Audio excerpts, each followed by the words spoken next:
128. Nah, di halaman 128 itu ada bacaan burung akan membacakan dongeng Gagak Sang Pembohong. Nah, tahukah kamu apa itu dongeng, anak-anak? Nah, dongeng adalah cerita fiksi atau hayalan yang ditujukan untuk menghibur pembaca. Jadi, dongeng ini merupakan cerita yang tidak nyata, anak-anak, atau cerita hayalan. Jadi, kenapa cerita hayalan itu diceritakan, Miss? Tujuannya apa? Nah, tujuannya yang pertama adalah untuk menghibur pembaca, supaya anak-anak terhibur. Yang kedua adalah memberikan pesan moral kepada si pembaca. Jadi, setiap kali anak-anak membaca dongeng itu, ada pesan yang anak-anak bisa ambil dan bisa terapkan pada kehidupan sehari-hari. Banyak sekali bentuk dongeng dan anak-anak pasti sudah sering membacanya.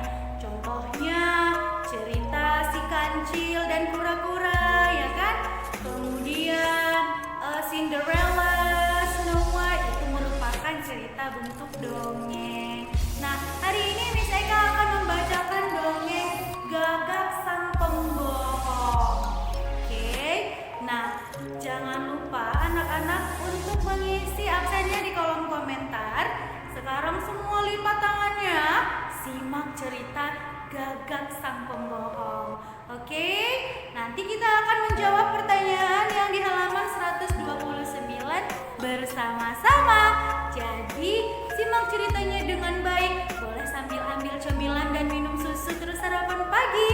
Ya, we are going to begin the story in count 3, 2, 1. Gagak Sang Pembohong.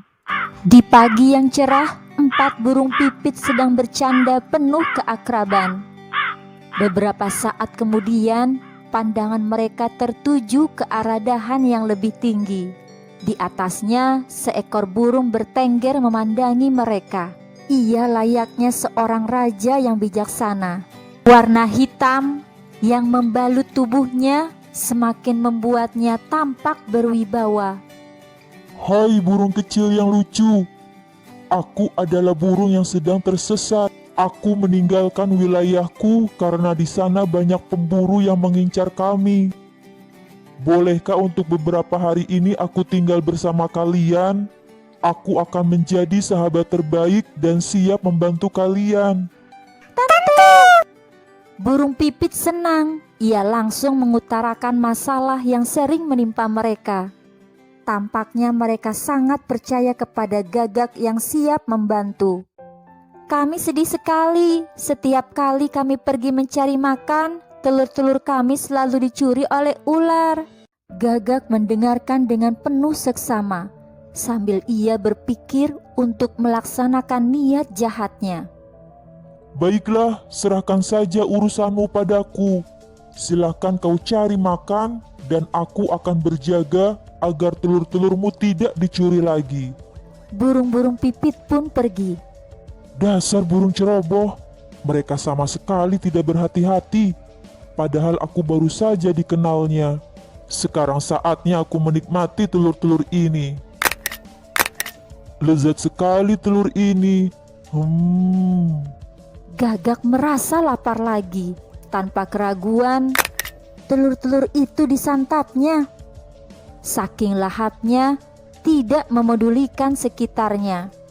Tanpa disadari, seekor cecak mengawasi perbuatannya. Hari mulai sore, saatnya burung-burung pipit beristirahat dan kembali ke sarang. Pipit sungguh terkejut dengan apa yang dilihatnya. Telur-telurnya pecah berserakan. Siapakah pelakunya? Ular tak pernah meninggalkan cangkang seperti ini. Hai burung pipit, aku sangat kasihan melihatmu. Aku tahu pelakunya adalah Gagak yang licik. Aku melihatnya sendiri, kata cecak. Keesokan harinya, Gagak menghampiri mereka. Ia tampak bersedih. Maafkan aku burung-burung kecil yang lucu. Saat aku menjaga telurmu, ada burung elang mau mendatangi telurmu. Lalu aku mengusirnya. Aku sangat kaget ketika aku kembali, telur-telurmu sudah pecah. Aku berjanji hal itu tidak akan terjadi lagi. Ungkap Gagak tampak penuh penyesalan. Keempat burung pipit pergi agak jauh dari sarangnya. Mereka bermusyawarah di dekat rumah penduduk. Kita harus memberi pelajaran kepada Gagak agar dia tahu kesalahannya. Oke, kita bagi tugas. Ada yang menyiapkan tempat dan ada yang mematuk dahan pohon nangka agar getahnya keluar. Ayo kumpulkan getah sebanyak-banyaknya, lalu kita taruh di sekeliling sarang. Mereka bergotong royong. Keesokan harinya, Gagak melaksanakan tugasnya menjaga telur. Di balik semak-semak, burung-burung pipit memperhatikan dengan seksama. Hei, lihat, Gagak itu mulai mendatangi telur-telurmu, bisik Pipit. Belum sampai Gagak di telur itu, tiba-tiba kakinya terasa lengket dan tidak bisa bergerak. Ada apa ini? Kenapa aku tidak bisa bergerak? Gagak, Perbuatanmu sudah terungkap. Kamu tidak perlu mengelak. Jika benar ular yang memakan telur-telurku, pastilah dia akan menelannya dengan kulitnya. Kalaupun dimuntahkan, kulitnya pasti remuk.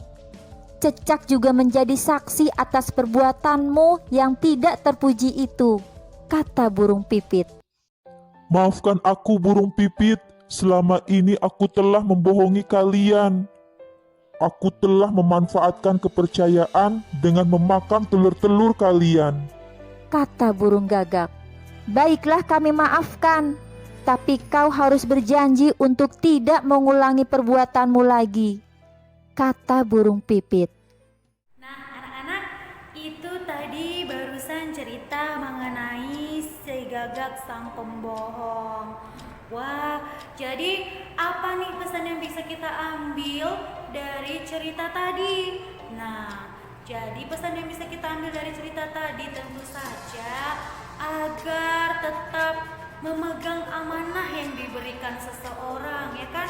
Kita tidak boleh berbohong. Kalau disuruh menjaga, ya jagalah dengan baik. Jangan menyia-nyiakan kepercayaan orang lain. Oke, sekarang ayo kita jawab pertanyaannya bersama-sama.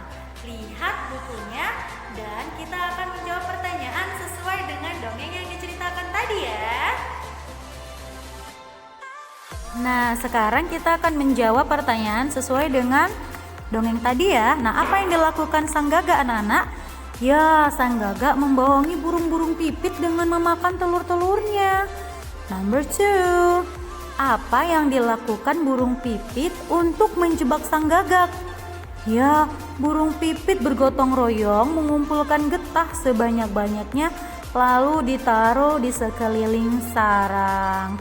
Number 3, apa yang kamu peroleh pada kisah di dongeng sang Gagak sang pembohong itu, nak? Jadi, yang kita peroleh dari kisah Gagak sang pembohong ini adalah kita harus selalu berkata jujur, tidak menyalahgunakan kepercayaan orang lain yang diberikan kepada kita, dan meminta maaf ketika berbuat salah. Paham ya anak-anak? Nah, kemarin Siti dan teman-teman bermain bersama. Mereka membentuk kelompok putra dan putri. Nah, sikap kita terhadap yang berbeda jenis kelamin, bagaimanakah kita harus bersikap, anak-anak? Nah, tentunya sebaiknya saling menghormati ya, tetap berteman dan tidak mengejek satu sama lain. Nah, bagaimana kita bersikap terhadap teman yang lawan jenis? Tadi sudah Miss bilang, untuk agar saling menghargai, tetap berteman dan tidak boleh mengejek. Kenapa?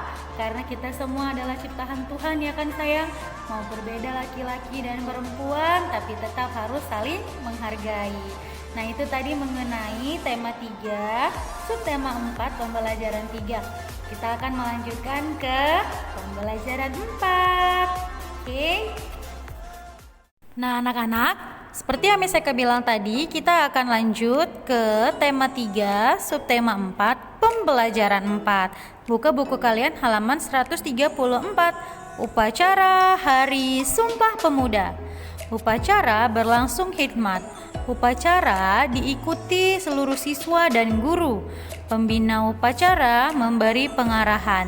Pembina upacara berpesan agar siswa terus rajin belajar. Nah, seluruh siswa harus bersatu membangun bangsa. Kemudian ada petugas yang membacakan naskah Sumpah Pemuda. Anak-anak, pada tanggal 28 Oktober semalam kita baru saja merayakan Hari Sumpah Pemuda. Nah, Hari Sumpah Pemuda itu dibuat untuk memperingati tentang terbitnya Sumpah Pemuda. Jadi, Sumpah Pemuda itu dibuat untuk mempersatukan seluruh pemuda di Indonesia untuk memperjuangkan tanah air. Nah, untuk itu, anak-anak Miss disarankan untuk menghafal Sumpah Pemuda ini. Nah, jadi mari kita baca naskah Sumpah Pemudanya bersama-sama, oke? Naskah Sumpah Pemuda. Kami, putra dan putri Indonesia, mengaku bertumpah darah yang satu, tanah air Indonesia. Kami, putra dan putri Indonesia, mengaku berbangsa yang satu, bangsa Indonesia. Kami, putra dan putri Indonesia, menjunjung bahasa persatuan, bahasa Indonesia. Nah, kita sebaiknya anak-anak menghafalkan naskah pemuda ini, naskah Sumpah Pemuda ini maksud Miss ya. Agar apa? Supaya apa kita hafalkan Miss? Supaya kita bisa menerapkannya dalam kehidupan kita sehari-hari. Menjunjung tinggi negara kita, menjunjung tinggi bahasa persatuan kita, ya kan? Nah, bagaimana kita bisa meneruskan perjuangannya? Dengan tetap menggunakan barang-barang dalam negeri dan menggunakan bahasa Indonesia dengan benar ya. Nah, pilihlah kata-kata berikut yang memiliki arti sama. Beri tanda centang pada jawaban yang benar. Oke, masih ingat tentang sinonim kan anak-anak? Kata yang memiliki persamaan dengan kata yang lain. Ada yang pertama kata tanah air nih. Kira-kira tanah air sama dengan kata apa ya? Iya, benar, dengan kata tanah kelahiran. Nah, yang kedua, ada kata bangsa. Kira-kira apa sih sinonimnya bangsa? Nah, sinonim kata bangsa adalah masyarakat. Yang ketiga, ada kata sumpah nih. Nah, kira-kira di antara tiga kata di bawah itu manakah yang memiliki makna sama dengan kata sumpah? Adakah anak-anak Miss yang tahu? Benar, ada kata ikrar. Yang keempat ada kata hikmat nih. Jadi kata hikmat itu memiliki sinonim dengan kata. Adakah anak-anak Miss yang tahu? Iya, very good, dengan kata khusyuk. Lalu number 5 ada kata bersatu di situ. Nah, bersatu itu sinonimnya adalah berkelompok, ya kan? Jadi mereka berdua memiliki arti kata yang sama. Mengenal perbedaan suku. Indonesia dikenal kaya akan berbagai suku bangsa. Nah, secara kita tahu ya anak-anak, ada suku Jawa, Sunda, Batak, Dayak, dan Bali. Nah, suku Jawa berasal dari Jawa. Suku Sunda berasal dari Jawa Barat. Nah, suku Batak berasal dari Sumatera Utara. Nah, anak-anak Miss banyak ya yang suku Batak. Nah, suku Dayak berasal dari Kalimantan. Nah, suku Bali berasal dari Bali. Masih banyak suku-suku lain yang terdapat di Indonesia. Ya, Indonesia merupakan negara yang kaya akan suku dan bangsa. Ya kan anak-anak? Di kelas kita saja sudah bermacam-macam suku yang ada, ya kan? Nah, Siti berasal dari Jawa. Lalu Beni berasal dari Sumatera Utara. Kemudian Dayu berasal dari Bali dan Leni berasal dari Kalimantan. Edo berasal dari Papua. Nah, anak-anak Miss boleh lihat itu di halaman 137 ya anak-anak. Di sini Miss Eka juga sudah memberikan beberapa pakaian adat dari masing-masing suku tersebut. Nah, adakah anak-anak Miss yang bagian dari suku tersebut? Kalau Miss Eka tuh suku Jawa. Nah, lihat di situ ada Dayu, Edo, Beni, dan Siti di halaman 137. Mari kita pasangkan ya. Tadi katanya Dayu berasal dari Bali, berarti dia suku Bali. Sedangkan Edo berasal dari Papua, artinya dia suku Papua. Kemudian Beni itu berasal dari Sumatera Utara, berarti si Beni adalah suku Batak. Sementara Siti berasal dari Jawa, artinya Siti adalah suku Jawa. Nah, jadi bagaimana sebaiknya sikapmu kepada teman yang berbeda suku atau daerah asal anak-anak? Ya, tentu saja. Walaupun kita berbeda suku dan berbeda daerah asal, kita harus tetap saling menghargai satu sama lain. Tidak boleh saling mengejek atau memilih-milih teman, ya kan? Kita sebaiknya menemani semua orang meskipun dia berbeda suku dan bangsa dengan kita. Jadi tidak boleh memilih-milih kawan, semua harus ditemani, ya kan anak-anak? Alright anak-anak, jadi itulah pembelajaran tema kita hari ini. Remember, walaupun kita berbeda-beda suku dan juga berbeda-beda daerah asal, kita harus saling menghargai dan menjaga kerukunan satu sama lain. Oke? Nah, setelah melihat pembelajaran ini, anak-anak boleh membahas-bahas materi yang ada di PBT dan beristirahat sebentar agar kita melanjutkan ke ISBS. Oke?